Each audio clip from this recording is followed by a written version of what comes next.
इस छोटे ने तो मेरी नाक काट डाली। क्यों जी, क्या किया है बलराज ने? जिस खानदान की मिसालें देते लोग नहीं थकते, अब उसी पर सारे थूकेंगे। पागल हो गया बलराज, पागल। ऐसा ना करो। तुम चुप रहो। अंग्रेजी के 4 अक्षर क्या पढ़ लिए, रिवायतों की उल्टी गंगा बहाने लग पड़ा। विधवा को सुहाग चढ़ाने चला है मूठ। हमारी 7 पुस्तों में ये अनर्थ न कभी हुआ है और न कभी होगा। रिवायतों की सफेद चादर पर मैं बदनामी का एक भी दाग नहीं लगने दूंगा, हरगिज़ नहीं। ये क्या कर रहे हैं? चाचू सीधे साधे आदमी है, इसलिए धोखा खा गए। लेकिन मैं देखते ही पहचान गया था कि ये रजत सही बंदा नहीं है। अरे दोस्ती की आड़ में मिली के साथ मिलकर लंबा हाथ मारना चाहता है, और वही हुआ। लेकिन मैं उसके इरादे कामयाब नहीं होने दूंगा। देखता हूँ ये शादी कैसे होती। अरे सुनो भैया,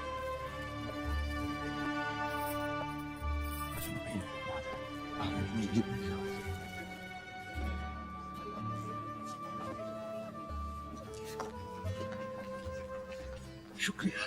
अरे बहुत बहुत शुक्रिया। ऐसा मत कहिए भाई साहब। वर वधु को मंडप में ले आइए यजमान, शुभ मुहूर्त आरंभ हो चुका है। कह रहे मैं अभी आता हूं।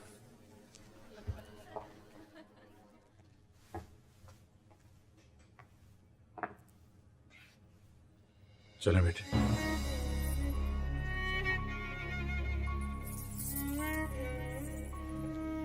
क्या बात है?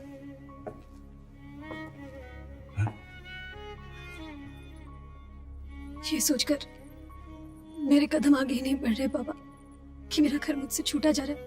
मैं अपने पापा को छोड़कर। बेटियों को तो माँ बाप का घर छोड़कर जाना ही पड़ता है, संसार का नियम ही है बेटा।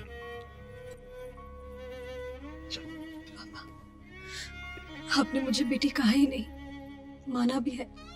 मंडप में जाने के बाद इस रिश्ते की मोहर भी लग जाएगी, तब शायद मैं वो नहीं कर पाऊंगी जो मैं करना चाहती हूँ। बस एक बार, आखिरी बार मैं आपके पाँव छूना चाहती हूँ, आपके बहू के नाते। नहीं, बेटियां पाँव नहीं छूती।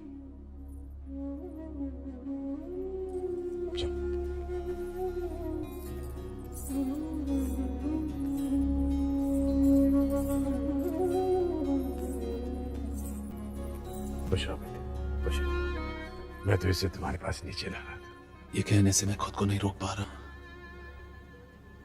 कि लोग तो मैंने बहुत देखे हैं, लेकिन ऐसा आदमी नहीं देखा जो अपनी खुशियों को कम और दूसरों के गमों को ज्यादा महत्व दे, जो एक रिश्ता जोड़ने के लिए अपने तमाम रिश्ते तोड़ने को तैयार हो जाए।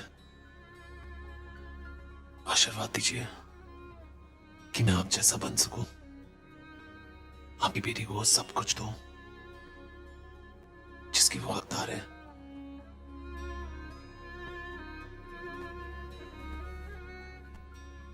मुझे तुम पर पूरा भरोसा है बेटे।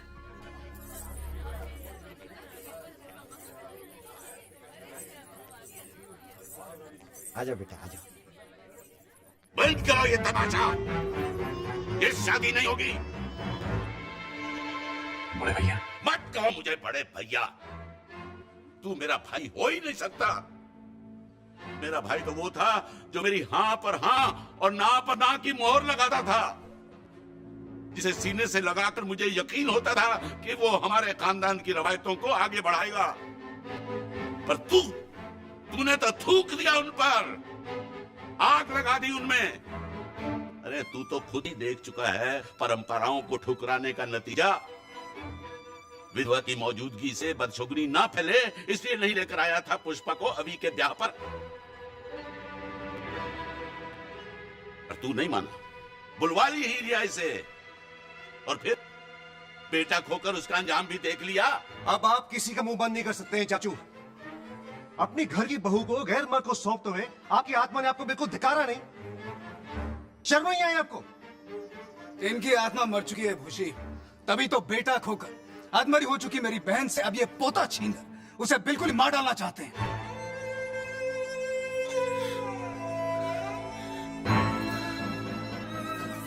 मामा प्लीज नीचे चलिए और पापा को न जाने क्या क्या कह रहे। Please mama please. वाह जी वाह, अब आपके लिए वो पराई लड़की इतनी ज्यादा अपनी हो गई है कि उसकी खुशियों के नाम पर आप अपनी पत्नी की जान तक लेने पर उतारू हो गए।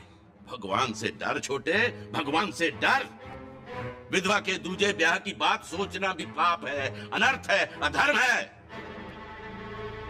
और अगर अभी तूने अपनी जिद नहीं छोड़ी तो कसम पुरखों की, शादी के इस हवन की अग्नि मेरी चिता की आग बन जाएगी। ये शादी कराने के लिए तुझे मेरी लाश पर से गुजरना होगा। अगर आपकी वजह से मेरे बाबूजी को कुछ हो गया ना चाचू, तो मैं सारे रिश्ते रिश्ते भूल के पता नहीं क्या कर जाऊंगा। कोई लिहाज नहीं करूंगा मैं।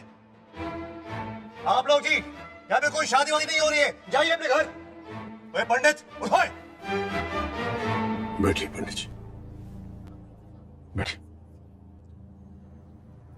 और आप लोग भी बैठिए। मेरे हुक्म के ऊपर अपनी जिद रखने की तेरी हिम्मत कैसे हुई?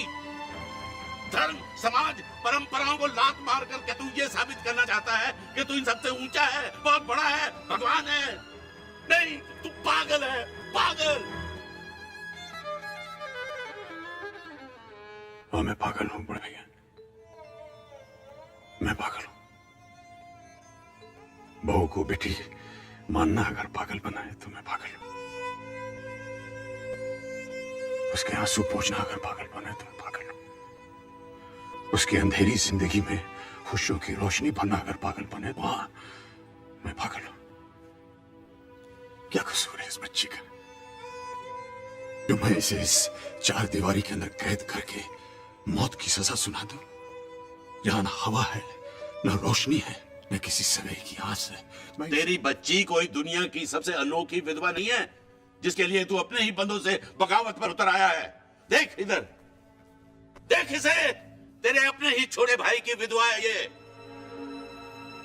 पूरे 20 साल से खानदान की इज्जत को संभाले बैठी है अपने घर में। पूछ इससे, है कोई परेशानी?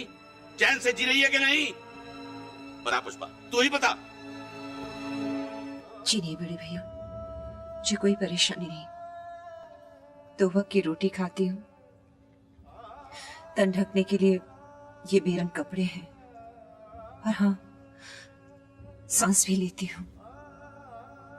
अगर इसे जीना कहते तो मैं चैन से जी रही हूँ।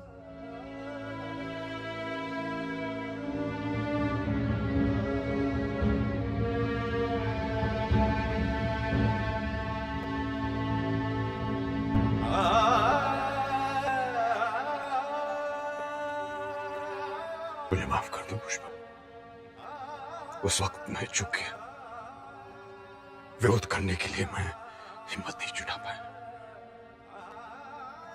लेकिन आज मुझे कोई नहीं रोक सकता। न धर्म, न समाज, न रवायत, कोई नहीं। और कौन सा धर्म, कौन सा समाज, कौन सी रवायत? वो जो पति के मरने के बाद एक जीती जागती औरत को जिंदा लाश बना देती है, या वो जो उससे उसके जीने का हक ही छीन लेती? लोग कहते हैं कि सती की प्रथा जो है वो बंद हो गई है। कहां बंद हुई है? वो तो आज भी जीवित है। पति की चिता पे ना सही, लेकिन परंपराओं की चिता पर आज भी न जाने कितनी औरतें पल पल सती हो रही हैं, दिल दिल के मर रही हैं। इस पुष्पा की तरह सिर्फ सांसें ले रही हैं। लेकिन मैं अपनी बेटी को सिर्फ सांसें लेने के लिए जिंदा नहीं रखूंगा। मैं उसे जिंदगी का वो आईना दूंगा जिसमें वो अपना एक नया चेहरा देख सके, जिसमें रंग हो, नूर हो, खुशियां हो। बड़े भाई साहब, बड़ी विनम्रता के साथ मैं आपसे कुछ कहना चाहूंगा। क्या ये ठीक है कि परंपराएं बनाने वाला इंसान ही परंपराओं की बलि चढ़ता रहे? परंपराएं जिए, इंसान मरता रहे। परंपराएं बड़ी, जिंदगी कुछ भी नहीं। बड़े भाई साहब, आपको परंपराएं निभाना तो याद रहे, लेकिन पुष्पा के आंसू पोंछना आप भूल गए।